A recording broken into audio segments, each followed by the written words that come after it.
தமிழர் தாயகத்திலே பௌத்த ஆக்கிரமிப்பு தொடர்ந்து கொண்டிருக்கிற சூழலிலே கைகட்டி சட்டவிரோதமான ஆக்கிரமிப்பு எதிரான போராட்டம் 2 வருடங்களை தாண்டியும் இந்த தையிட்டி மண்ணிலே தொடர்ந்து நடைபெற்றுக் கொண்டிருக்கின்றது. இன்றைய தினம் ஒரு தமிழர் என்ற அடையாளத்தோடு இன்றைக்கி பல்கலைக்கழக மாணவர்கள், மதம் சார்ந்த துறவிகள், சிவில் செயற்பாட்டாளர்கள், பொதுமக்கள், காணி உரிமையாளர்கள் என்று சொல்லி எண்ணுக்கணக்கானவர்கள் இந்த இடத்தில் திரண்டிருக்கின்றார்கள். மிக துயரான விடயம் என்னவென்று சொன்னால், இந்த நாட்டிலே சட்டத்தை நிலைநாட்டுகின்றதாக சொல்லுகின்ற இந்த போலீஸ் ஒரு இனவாத போலீஸாக நாங்கள் நிற்கின்ற இடத்துக்கு பின்னால் பார்ப்பீர்கள், கிட்டத்தட்ட 500-600க்கும் மேற்பட்ட போலீஸார் இங்கே குவிக்கப்பட்டிருக்கின்றார்கள். ஒரு சட்டவிரோதமான விகாரையை கட்டிவிட்டு அந்த விகாரையை பாதுகாப்பதற்காகத்தான் இந்த போலீஸார் இந்த நாட்டிலே இருக்கிறார்களா என்ற கேள்விதான் எழுகின்றது. ஒரு சட்டவிரோதமான செயற்பாட்டுக்கு பாதுகாப்பு கொடுக்கின்ற போலீஸ் இங்கே ஜனநாயக ரீதியிலே போராடுகின்ற மக்களையும் மதம் சார்ந்த துறவிகளையும் அடிப்பதும் இழுத்துச் செல்வதும் தொடர்ந்து கொண்டிருக்கின்றது. இங்கே நாங்கள் ஒரு ஜனநாயகம் என்று சொல்லப்படுகின்ற ஒரு நாட்டிலே ஜனநாயக ரீதியை போராட முடியாத சூழலில் இருக்கின்றோம். புதிதாக வவுனியா சமணங்குளம் கல்லுமலை விநாயகர் பிள்ளையார் ஆலயத்திலே ஒரு புத்த சிலை வைப்பதற்கான அடித்தளம் விடப்பட்டிருக்கின்றது.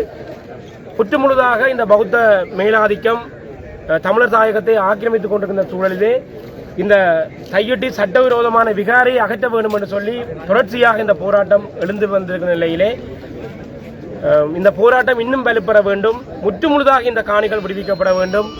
தமிழர் தாயகத்திலே பல்வேறுபட்ட இடங்களில் இந்த விகாரை ஆக்கிரமிப்புகள் தொடர்ந்து கொண்டிருக்கிற சூழ்நிலை தான் இந்த தையிட்டி போராட்டம் முந்தைய தினம் முழு வீட்டோடு நடைபெற்றுக் கொண்டிருக்கின்றது. எத்தனை பொலிசை குவித்தாலும் இந்த இடத்திலே உணர்வோடு இன்றைக்கு போராட அதிகமான மக்கள் வந்திருக்கின்றார்கள். இங்கே நாம் இந்த தையிட்டி மண்ணில் என்று சொல்லுகின்ற செய்தி, நிச்சயமாக இந்த விகாரை சட்டவிரோத விகாரை அகற்றப்பட வேண்டும். இந்த மக்களுக்கு சொந்தமான காணி முற்றுமுழுதாக அவருடைய கைகளில் ஒப்படைக்கப்பட வேண்டும். இது மட்டுமல்ல, இனிவரும் காலங்களிலே நாங்கள் வவுனியாவிலே சமணங்குளத்திலே போராட வேண்டிய எல்லைக்கு தள்ளப்பட்டுகின்றோம். அங்கே தொல்லியல் என்ற போர்வையிலே அங்கே ஒரு அடித்தளம் விடப்பட்டிருக்கிறது. பௌத்த அடித்தளம் வெண்கோள வடிவிலே ஒரு அடித்தளத்தை விட்டிருக்கின்றார்கள். அடித்தளம் மாத்திரமல்ல, அந்த பௌத்த விகாரை கட்டுவதற்கான ஒரு மேல் வளைவை ஒன்றை ஏற்படுத்திவிட்டு சென்றிருக்கின்றார்கள். இந்த தொல்லியல் திணைக்களம் வடகிழக்கிலே இந்த தொல்லியல் எச்சங்களை பாதுகாக்கிறோம் என்ற போர்வையிலே தொல்லியல் எச்சங்களை பாதுகாக்கிறோம் என்ற செய்தியோடு இந்த பௌத்த விகாரையை கட்டுகின்றார்கள். இந்த கல்லுமலை பிள்ளையார் ஆலயத்திலே நடந்த அந்த அடித்தளத்தை போன்றுதான் இந்த குருந்தூர் மலையிலே ஆரம்பத்திலே இந்த எச்சங்களை பாதுகாக்கிறோம் என்ற போர்வையிலே இந்த விகாரை கட்டுவதற்குரிய அடித்தளம் விடப்பட்டிருந்தது. நீதிமன்றம் அந்த விகாரை அந்த கட்டுமானத்தை கட்டக்கூடாதுன்னு சொன்ன போதும் கட்டமாக கட்டுகின்ற ஒரு விகாரை இங்கே எழுந்து நிற்கின்றது. அதே போல ஒரு துயரநிலையை தான் இந்த வவுனியா மாவட்டத்திலே சமணங்குளம் கல்லுமலை பிள்ளையார் ஆலயமும் எதிர்கொள்ள இருக்கின்றது. இந்த விடயத்திலேயும் இந்த மக்கள் விழிப்போடு இருக்க வேண்டும். இந்த இடங்களை பாதுகாப்பதற்காக தொடர்ச்சியாக போராட வேண்டிய நிலைக்கு நாங்கள் தள்ளப்பட்டிருக்கின்றோம். அது இணைந்ததாகத்தான் இந்த தையிட்டி சட்டவிரோத விகாரை நிச்சயமாக அகற்றப்பட வேண்டும். இது வெறுமனே இந்த தையிட்டி மக்களுடைய பிரச்சனை மாத்திரமல்ல, இது வடகிழக்கில் இருக்கிற ஒட்டுமொத்த எங்களுடைய இனம் சார்ந்த மக்களுடைய பிரச்சனையாக இருக்கின்றது. எனவே வீடுகளில் இருந்து பதிவுகளை எழுதுவதும் போராடுவர்களை எள்ளி நகையாடுவதும் 4-5 பேர் போராடி என்ன சாதிப்பீர்கள் என்று கேட்பதையும் விட்டுவிட்டு இந்த மண்ணுக்காக தொடர்ந்து போராடுவதன் மூலம்தான் நிச்சயமாக இந்த வடகிழக்கில் இருக்கிற ஆக்கிரமிப்புகளை நாங்கள் தடுத்து நிறுத்த முடியும். இல்லாவிட்டால் காலகதியிலே இந்த மண் சிங்கள பௌத்த மேலாதிக்கத்தால் கரைந்து போய்விடும். இன்றைக்கு தொல்லியல் திணைக்களம் தொல்லியல் பிரதேசங்களாக 400க்கும் மேற்பட்ட இடங்களை பிரகடனப்படுத்தி இருக்கின்றது. இது மிகப்பெரிய ஒரு ஆபத்தான நிலைமையை எடுத்து காட்டுகின்றது. அதில் ஒரு அங்கமாக கன்னியா வெந்நீரில் இருக்கிற பிள்ளையார் ஆலயத்தினுடைய வளாகம் அங்கே பிரவேசிக்க தடை விதித்திருக்கின்றார்கள். இந்த தொல்லியல் திணைக்களம் இந்த நான் சொன்ன 400க்கும் மேற்பட்ட தொல்லியல் என்று அடையாளப்படுத்தப்பட்ட இடங்களிலே ஆய்வுகளை செய்ய இருக்கின்றார்கள். இந்த ஆய்வுகள் எவ்வாறு வெளிக்கொள்ள இருக்கின்றன சொல்லி சொன்னால், இங்கே சைவ ஆலயங்கள் இருக்கின்றது, தமிழர்களுடைய வரலாற்று இடங்கள் இருக்கின்றது. இந்த வரலாற்று இடங்களை ஆய்வுகளாக செய்வதாக சொல்லிக்கொண்டு அவர்கள் சொல்லியிருக்கின்றார்கள்.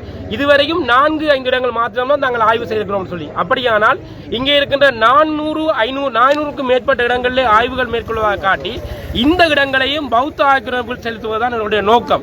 ஆகவே இந்த ஆபத்தை நாங்கள் அடிமுறையிலே கிள்ள வேண்டியவர்களாக இருக்கின்றோம். இந்த ஆபத்தை விளைய கொள்ளவர்களாக இருக்கின்றோம். நிச்சயமாக எங்களுடைய இனம் என்று சிந்தியுங்கள், தமிழர் என்று சிந்தியுங்கள். எங்களுக்குள்ளே பாரபட்சம் என்று நாங்கள் அடிபட்டுக் கொண்டிருந்தால் நிச்சயமாக இந்த நிலம் மாத்திரமல்ல, இந்த தமிழர் தாயகம் வெகு விரைவிலே கரைந்து போகும் என்ற செய்தியையும் இந்த தையிட்டி மண்ணிலிருந்து சொல்லிக் கொள்கின்றோம். நன்றி. சுவிட்சர்லாந்துல வீடு வாங்க போறீங்க, இல்ல ஆல்ரெடி உங்களுக்கு அங்க வீடு இருக்குன்னா இந்த வீடியோ உங்களுக்காக தான். ஸோ ஸ்கிப் பண்ணாம ஃபுல்லா பாருங்க. ஒரு மனிதனுக்கு வீடு அப்படிங்கிறது ரொம்பவே அத்தியாவசிய தேவை. அத்தியாவசிய தேவைகள்ல முக்கியமான பங்கு வகிக்கிறதே இந்த வீடு தான்.